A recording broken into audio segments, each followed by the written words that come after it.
काँग्रेस योग्य निर्णय घेईल, बिनविरोध होण्यासाठी आम्ही सुद्धा प्रयत्न करतोय. काँग्रेस सुद्धा सकारात्मक राहील, पण काँग्रेसची मागणी एवढीच आहे, एफआयआर तुम्ही त्या ठिकाणी दाखल करा. सपकाळ साहेबांचं जे मत आहे एका अर्थाने योग्यच आहे.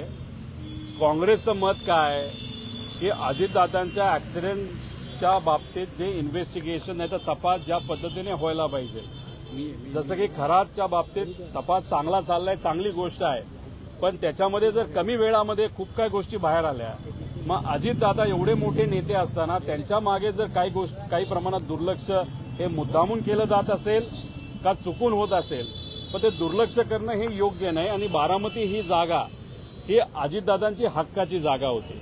आज सुद्धा सुनित्रा काकी तिथं उभारल्या असल्या तरी अजितदादांकडे बघून त्यांना त्या ठिकाणी मतदान होणार आहे. त्यामुळे काँग्रेस जे बोलतं ते योग्यच आहे की तुम्ही एका बाजूला बिनविरोध करा असं भाजप त्या ठिकाणी बोलतंय, पण दादांच्या बाबतीत तुम्ही तपास मात्र त्या ठिकाणी तेवढ्या ताकदीने तिथं करत नाही. त्यामुळे मला असं वाटतं की अजून 1-2 दिवस राहिलेले आहेत. काँग्रेस योग्य निर्णय घेईल, बिनविरोध होण्यासाठी आम्ही सुद्धा प्रयत्न करतोय. काँग्रेस सुद्धा सकारात्मक राहील, पण काँग्रेसची मागणी एवढीच आहे, एफआयआर तुम्ही त्या ठिकाणी दाखल करा. इथं आम्ही आयजीकडे आलो, आयजींनी आम्हाला दाखल होईल असं सांगितलं नाही, पण तिथं कुठेतरी एन्क्वायरी नाहीतर आम्ही काय करणार, चौकशी. म्हणजे बघा शब्दाचा खेळ कसा आहे. आमची इच्छा आहे तपासाची. आम्ही आयजी साहेबांना म्हणतो तुम्ही तपास करा. आयजी साहेब असं म्हणतात की नाही, आम्ही डीजी साहेब म्हणतात की आम्ही चौकशी करू.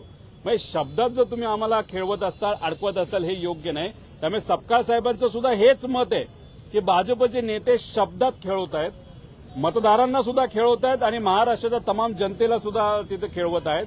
माघार घेतील, आम्ही त्यांना बोलू, आम्ही इच्छा व्यक्त करू. माघार घेतील नाही घेतील तो त्या पक्षाचा विषय आहे, पण सपकाळ साहेब जे बोलतात ते चुकीचं आहे असं म्हणून चालणार नाही.